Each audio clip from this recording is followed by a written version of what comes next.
छोटा शेर का बच्चा एक कीड़े को देख रहा था। उस कीड़े को एक गिरगिट अपना भोजन बना लेता है। इस मासूम को बहुत अफसोस होता है। शेर का बच्चा चिल्लाकर गिरगिट को भगा देता है, लेकिन तभी चट्टानों ने आवाज आने लगती है। बच्चा यहाँ वहाँ देखने लगता है। पहाड़ों से बहुत सारे जानवर भागने हुए आ रहे थे। बच्चा घबरा जाता है और भागने लगता है। उन सभी जानवरों को जंगल के लकड़बग्घे भगा रहे थे। ये सारी चाल इन्हीं लकड़बाघों की ही थी। बच्चा एक छोटे पत्थर के सहारे छुप जाता है, लेकिन बच्चा बहुत डरा हुआ था। इस भगदड़ में वो दब सकता था। तभी वो भागकर एक सूखे पेड़ पर चढ़ जाता है, लेकिन ये पेड़ भी टूटने ही वाला था। तभी बच्चे ने देखा भगदड़ के बीच इसके पिता भागते हुए आ रहे थे। उसके पिता आ जाते हैं और कहते हैं, बेटे सिम्बा में आ गया, चिंता मत करो। लेकिन तभी पेड़ टूट जाता है। दोनों भगदड़ के बीच गिर जाते हैं, लेकिन बहादुर पिता अपने बेटे को कैसे भी भगदड़ से सुरक्षित जगह कर देता है और खुद उस भगदड़ की चपेट में आ जाता है। सिम्बा घबरा जाता है, लेकिन उसने देखा उसके बहादुर पिता पहाड़ पर ऊपर चढ़ रहे थे। ये देखकर सिम्बा की जान में जान आती है। उसके पिता पहाड़ के आखिरी छोर तक पहुंच गए थे। ऊपर उसका भाई खड़ा था। ये सारी साजिश इसी शेर ने की थी। सिम्बा का पिता अपने भाई से मदद मांगता है, लेकिन ये तो सिम्बा के पिता की जगह लेना चाहता था, जिस वजह से ये अपने भाई से मदद मांग रहा था। लेकिन इसका मतलब ही भाई उसे पहाड़ से नीचे धक्का मार देता है। अपने पिता को नीचे गिरते देख सिम्बा जोर से अपने पिता को पुकारता है, लेकिन अफसोस, बेचारे सिम्बा ने अपने पिता को खो दिया था। ये नन्हा बच्चा अभी से अनाथ हो चुका था। वो अपने पिता के पास ही सो जाता है। तभी यहाँ सिम्बा का चाचा आता है। ये बच्चे को डरा कर भगा देता है। बेचारा नादान बच्चा डर कर यहाँ से भाग जाता है और लकड़बग्घों से कहता है, मार डालो उसे। सारे लकड़बग्घे सिम्बा को पकड़ रहे थे, जिस वजह से सिम्बा पहाड़ से नीचे गिर जाता है। लकड़बग्घों को लगता है कि वो मर चुका होगा। वो यहाँ से चले जाते हैं और यहाँ वही बूढ़ा शेर अपनी चाल चलता है। सिम्बा के परिवार को धमकाकर खुद ही राजा बन जाता है और साथ में लकड़बग्घों को भी शामिल कर लेता है। लेकिन सिम्बा अभी जिंदा था। वो एक नजर अपनी गौरव भूमि को देखता है और यहाँ से चला जाता है। सिम्बा ने अपना घर परिवार सब छोड़ दिया था। इसीलिए कहते हैं कि पिता एक सूरज के समान होता है। अब सिम्बा की जिंदगी में केवल अंधेरा था। वो थक कर जमीन पर सो जाता है। तभी यहाँ कुछ गिद्ध आते हैं। सभी गिद्ध सिम्बा को भोजन बनाने वाले थे, लेकिन तभी कोई सिम्बा की तरफ आ रहा था। वो एक जंगली स्वर था। स्वर सभी गिद्ध को भगा देता है। ये लोग सिम्बा को नहीं जानते थे, लेकिन नेवला उसे देखकर भाग जाता है, क्योंकि वो एक शेर का बच्चा। अब सिम्बा यहाँ से उदास होकर जा रहा था, लेकिन नेवला और स्वर सिम्बा के एक अच्छे मित्र बन जाते हैं। उसे हौसला देते हैं। कहते हैं, जिंदगी में हर कोई अपनों को खोता है। इस रीति को कोई बदल नहीं सकता और तुम तो एक बहादुर राजा के बेटे हो। ये सुनकर सिम्बा अच्छा महसूस करता है। वो दोनों उसे अपने जंगल लेकर जाते हैं, जो जंगल बेहद प्यारा था। सिम्बा को ये जंगल बहुत पसंद आता है। सभी जानवर सिम्बा को देख हैरान थी कि आखिर एक शेर का बच्चा हमारा दोस्त कैसे बन सकता है। लेकिन जो भी हो, सब मिलकर रहते हैं और साथ मिलकर भोजन करते हैं। धीरे धीरे सिम्बा अब बड़ा हो चुका था, जो बिल्कुल अपने पिता मुफासा की तरह दिख रहा था। और यहाँ पर सिम्बा के चाचा ने भौकाल मचा रखा था। लकड़बग्घों के साथ मिलकर जानवरों का शिकार कर रहा था। ये एक बेईमान और अपने भाई का हत्यारा था। इनको शिकार करते हुए एक पक्षी देख लेता है और सिम्बा का परिवार भूखा मर रहा था। इनको वो शेर शिकार नहीं करने देता था। तभी वही पक्षी सिम्बा के परिवार के पास आता है और इनको सारी बात बता देता है। लेकिन तभी यहाँ लकड़बग्घे आ जाते हैं, उसे पकड़ने लगते हैं। पक्षी यहाँ से भाग जाता है। सिम्बा का परिवार बेबस और लाचार था। ये लोग कुछ नहीं कर सकते थे, क्योंकि उस हरामी शेर ने इनके ऊपर दबाव बना रखा था। वो राजा बन चुका था। तभी एक शेरनी कहती है, हमें कुछ करना होगा। हमें हाथ पे हाथ रखकर नहीं बैठे रहना चाहिए। अब सिम्बा की माँ कहती है, ये हमारी गौरव भूमि है, हमें इसकी हिफाजत करनी चाहिए। समय बहुत बलवान होता है। लेकिन नाला शेर से युद्ध करने को कहती है। तभी इनके पास लकड़बग्घा आता है और कहता है, महाराज तुमको बुला रहे हैं। सिम्बा की माँ उस बूढ़े शेर के पास जाती है। बूढ़ा शेर अपने शिकार को खा रहा था और कहता है, कौन सी योजना बना रहा है तुम्हारा डरपोक परिवार। सिम्बा की माँ कहती है, तुम हद से ज्यादा शिकार कर रहे हो। शेर कहता है, शिकार नहीं करेंगे तो भूखे मर जाएंगे। हमारा काम ही है किसी को मार कर अपनी भूख मिटाने। सिम्बा की माँ कहती है, इस तरह शिकार नहीं किया जाता जिस तरह तुम कर रहे हो। शेर कहता है, तुमने मुझे ठुकरा कर मुफासा को चुना था, अब तो वो डरपोक भी मर चुका है। सिम्बा की माँ कहती है, वो डरपोक नहीं, एक बहादुर और ताकतवर राजा थे। तभी शेर गुस्से से कहता है, आज के बाद पहले लकड़बग्घे भोजन खाएंगे और उसका बचा हुआ तुम और तुम्हारा परिवार खाएगा। सभी लकड़बग्घे खाने के लिए टूट पड़ते हैं और यहाँ सिम्बा को दिखाया जाता है, जो पूरी तरह से बदल चुका था। इसे अपने परिवार की याद तक नहीं आ रही थी। वो भूल गया था सब। लेकिन रात के समय सिम्बा अपने बहादुर पिता को याद करके बहुत उदास था। सिम्बा का बाल उड़कर एक नदी में गिरी जाता है। उस बाल को एक चिड़िया उठा लेती है और अपने घोंसले में ले जाती है, लेकिन दूसरी चिड़िया उस बाल को फेंक देती है। अब सिम्बा के बाल को एक चिड़िया उठा लेती है और अपने घोंसले में लेकर जाती है, लेकिन दूसरी चिड़िया जानती थी ये घास नहीं बल्कि किसी जानवर का बाल है, जिस वजह से चिड़िया सिम्बा के बाल को फेंक देती है। वो बाल बबूल के पेड़ पर गिरता है। जिराफ बबूल के पत्तों के साथ सिम्बा के बाल को भी खा लेता है। अब एक कीड़े को दिखाया जाता है, जो जिराफ के मल को ढकेल कर ले जा रहा था, लेकिन जिराफ का मल लुढ़क कर टूट जाता है और सिम्बा का बाल उड़कर दूर चला जाता है, जहाँ बहुत सारी चींटियां थी। एक चींटी बाल को उठाकर ले जाने लगती है। तभी एक बंदर चींटी के पास उस बाल को देख लेता है। बंदर ने पहचान लिया था कि ये सिम्बा का ही बाल है और सिम्बा अभी जिंदा है। ये संदेश एक खुशी का संदेश था। बंदर खुश था, क्योंकि इनका राजा फिर से गौरव भूमि पर राज करेगा। और यहाँ सिम्बा के दोस्त पर एक शेर हमला कर रहा था। इनके जंगल में एक शेर घुस चुका था। सिम्बा का दोस्त अपनी जान बचाकर भाग रहा था। वो शेर का शिकार होने ही वाला था। तभी सिम्बा उस शेर को दबोच लेता है। दोनों ही एक दूसरे से कम नहीं थे, लेकिन दूसरा शेर सिम्बा को दबोच लेता है। सिम्बा उसे नाला कह के पुकारता है। दोनों एक दूसरे को जानते थे। ये नाला सिम्बा की बचपन की दोस्त थी। नाला सिम्बा को जिंदा देखकर बहुत खुश होती है, क्योंकि नाला को सिम्बा मिल गया था और सिम्बा को उसका प्यार। अब सिम्बा और नाला इतने दिनों के बाद एक दूसरे को देखकर बहुत खुश थे।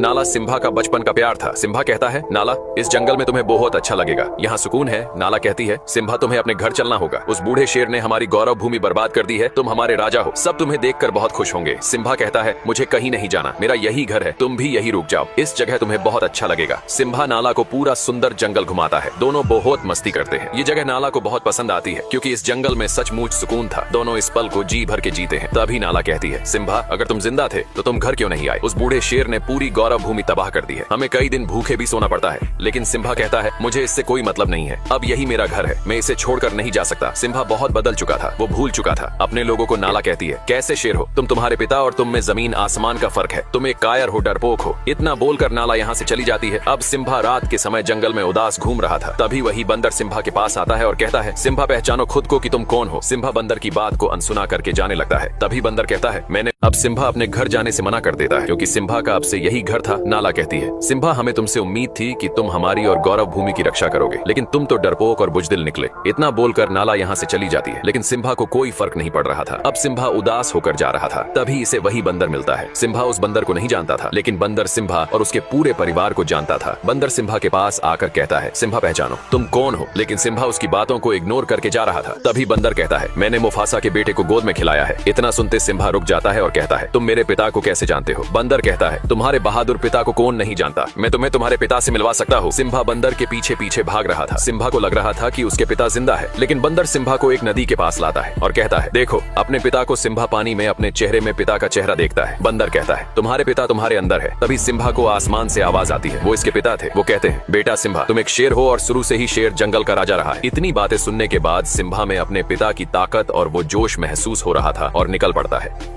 अब सिम्बा निकल पड़ता है अपनी उस पावन धरती की तरफ जिसने वर्षों पहले छोड़ दिया था। सिम्बा एक गहरी दहाड़ लगाता है, ये ऐलान करने के लिए कि अपने जंगल की रक्षा के लिए सिम्बा तैयार है। ये था सिम्बा का जुनून। सिम्बा के दोस्त उसे जाते हुए देख रहे थे। सिम्बा वर्षों बाद अपनी पावन धरती की तरफ जा रहा था, जिसके अंदर साहस और बल दोनों था। सिम्बा नाला के पास पहुंच गया था। दोनों निकल पड़ते हैं अपने घर की तरफ। भले ही इस कहानी में सिम्बा का पिता मुफासा नहीं था, लेकिन मुफासा का बेटा सिम्बा था, जो एक नई उम्मीद था। दोनों अपनी गौरव भूमि पहुंच जाते हैं, लेकिन सिम्बा अपनी गौरव भूमि को देखकर बिल्कुल भी खुश नहीं था। उसकी भूमि पूरी तरह से बंजर हो चुकी थी। बहुत सारे जानवर मारे गए थे। नाला कहती है, सिम्बा, अब क्या करोगे? सिम्बा कहता है, अपनी भूमि की रक्षा करूंगा, जो जिम्मेदारी मुझे मेरे पिता ने दी है। नाला कहती है, मैं भी इस लड़ाई में तुम्हारे साथ हूँ। तभी वही पक्षी सिम्बा के पास आता है, जो ये भी सिम्बा के परिवार का हिस्सा था। ये सिम्बा का तहे दिल से स्वागत करता है और कहता है, महाराज, वो दिन फिर से लौट आए हैं और सिम्बा के दोस्त भी इस लड़ाई में साथ खड़े रहने वाले थे। सिम्बा उनको वापस अपने जंगल लौटने को बोलता है, लेकिन वो दोनों कहते हैं, हम जब तक जिंदा है तब तक तुम्हारे साथ रहेंगे। इस युद्ध में सब सिम्बा के साथ खड़े थे। सिम्बा सभी को अपने साथ लेकर जाता है। आगे कुछ लकड़बग्घे। अब इस युद्ध में सभी जानवर सिम्बा के साथ कंधे से कंधा मिलाकर खड़े थे। सिम्बा सभी को अपने साथ लेकर जाता है, लेकिन सामने कुछ लकड़बग्घे भोजन कर रहे थे। सिम्बा लकड़बग्घों का ध्यान भटकाने के लिए अपने दोस्तों से कहता है। नेवला और सुअर उनका ध्यान भटका रहे थे। सभी लकड़बग्घे उन दोनों को पकड़ने लगते हैं। सिम्बा नाला के साथ दूसरे रास्ते निकल पड़ता है। वही बंदर सब कुछ देख रहा था। वो समय आ गया था। बंदर अपना हथियार निकालता है, जिसने वर्षों पहले मुफासा के मरने के बाद हथियार को छोड़ दिया था। बंदर भी इस लड़ाई में सिम्बा के साथ था और यहाँ बूढ़ा शेर सिम्बा की माँ को अपनी रानी बनाने की जिद कर रहा था और कहता है, इस पूरे जंगल में मुझसे ज्यादा ताकतवर कोई जानवर नहीं है। सिम्बा की माँ कहती है, ताकतवर राजा वही होता है जिसमें प्रजा की और अपने राज्य की फिक्र होती है। ये कहता है, मैं मुफासा से ज्यादा ताकतवर हूँ। सिम्बा की माँ कहती है, तुम मुफासा के आगे एक भीगी बिल्ली हो। तभी वो शेर गुस्से से सिम्बा की माँ पर हमला करने लगता है। इस शेर की नीयत खराब थी। जिसकी नीयत ही खराब हो, वो अपनी प्रजा की रक्षा कभी नहीं कर सकता है। तभी दहाड़ता हुआ सिम्बा यहाँ आता है। बूढ़ा शेर देखकर डर गया था। इसे लग रहा था कि वो मुफासा है। तभी सिम्बा कहता है, दूर रहो मेरी माँ से। सिम्बा की माँ वर्षों बाद सिम्बा को देखकर बहुत खुश होती है।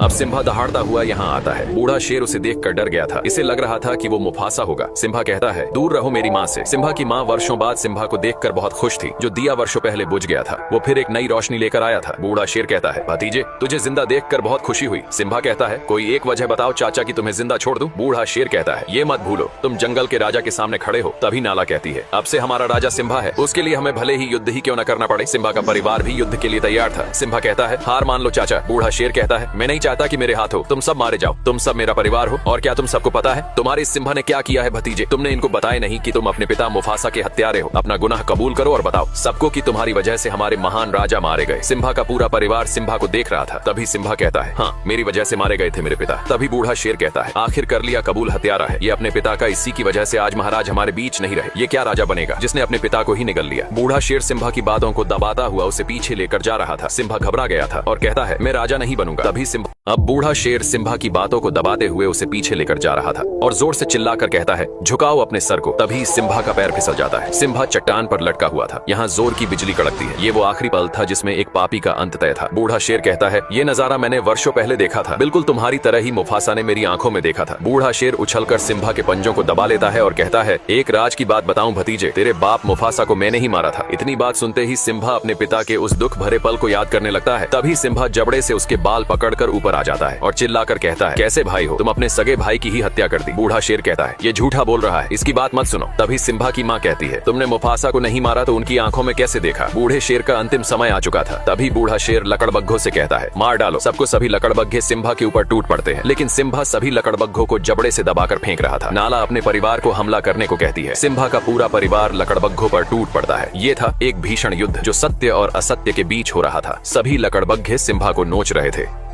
अब सभी लकड़बग्घे सिम्बा को गिराकर नोचने लगते हैं। नाला ये देखते हैं, दौड़ पड़ती है। ये था नाला का अपने प्यार के प्रति लगाव, और सिम्बा के दोनों दोस्त भी इस लड़ाई में शामिल थे। इनको लकड़बग्घे चारों तरफ से घेर लेते हैं। जंगली स्वर हमेशा से लकड़बग्घों से डरता रहा है, लेकिन आज स्वर ने कमाल कर दिया था। स्वर दौड़ा दौड़ा कर सभी लकड़बग्घों मार रहा था। अब नाला का सामना लकड़बग्घों की सरदार से होता है। दोनों एक दूसरे के सामने थे, लेकिन नाला अब बड़ी हो चुकी थी। वो लकड़बग्घों की सरदार से भिड़ जाती है और वो बूढ़ा बंदर भी उस हथियार को मैदान में लेकर उतर जाता है। सभी लकड़बग्घों की नानी याद दिला रहा था। सिम्बा का परिवार और उसके दोस्त अपनी गौरव भूमि की रक्षा के लिए लड़ रहे थे। नाला भी लकड़बग्घों की सरदार को मार गिराती है। शुरू से ही सत्य की हमेशा जीत होती आई है। आज भी सत्य की ही जीत होने वाली थी। बूढ़े शेर का अंतिम समय आ चुका था, भर चुका था। इसके पाप का घड़ा सभी लकड़बग्घे मैदान छोड़कर भाग रहे थे। सिम्बा ने देखा बूढ़ा शेर भी यहाँ से भाग रहा था। सिम्बा अपने चाचा का पीछा करता है। बूढ़ा शेर चाह के भी खुद को बचा नहीं सकता था। उसके आगे खाई थी और पीछे सिम्बा खड़ा था। सिम्बा कहता है, अब कहा भाग कर जाओगे चाचा। अब बूढ़े शेर की अंतिम घड़ी आ चुकी थी। आखिर एक न एक दिन पाप का घड़ा भर ही जाता है। बूढ़ा शेर कहता है, ये सब लकड़बग्घों की चाल थी। लकड़बग्घे बूढ़े शेर की बात सुन लेते हैं। बूढ़ा शेर सिम्बा से एक जिंदगी मांग रहा था। सिम्बा कहता है, पाप की कोई माफी नहीं होती। बूढ़ा शेर कहता है, सिम्बा तुम अपने सगे चाचा को मारोगे। सिम्बा कहता है, चाचा मैं तुम्हारी तरह बिल्कुल भी नहीं हूँ। बूढ़ा शेर ये सुनकर बहुत खुश होता है और कहता है, बताइए महाराज मुझे क्या करना होगा। सिम्बा कहता है, भाग जाओ इस पवित्र धरती से, दोबारा फिर कभी लौटा कर मत आना। बूढ़ा शेर यहाँ से जाने लगता है और तभी धोखे से सिम्बा पर हमला कर देता है। एक पापी को कितने भी नेकी के रास्ते ही क्यों न दिखाए जाए, वो फिर भी पाप के रास्ते पर ही चलता है। बूढ़ा शेर चट्टान ने नीचे गिर जाता है। सिम्बा को भी अपने चाचा के मरने का दुख था, लेकिन बूढ़ा शेर अभी जिंदा था। शायद इसकी मौत सिम्बा के हाथों नहीं बल्कि लकड़बग्घों के हाथों लिखी थी। बूढ़े शेर को सभी लकड़बग्घे घेर लेते हैं। बूढ़ा शेर कहता है, मेरे साथियों हम फिर से एक नया साम्राज्य खड़ा करेंगे। लकड़बग्घे कहते हैं, तू एक बिन पैनी का लौटा है, हमने तेरा हमेशा साथ दिया और तूने हमें ही गलत ठहराया। बूढ़ा शेर कहता है, मैंने सिम्बा से झूठ बोला था। तभी एक लकड़बग्घा कहता है, स्कार तूने अपना जिंदगी में कभी सच बोला ही नहीं। लकड़बग्घों की आंखें खुल चुकी थी।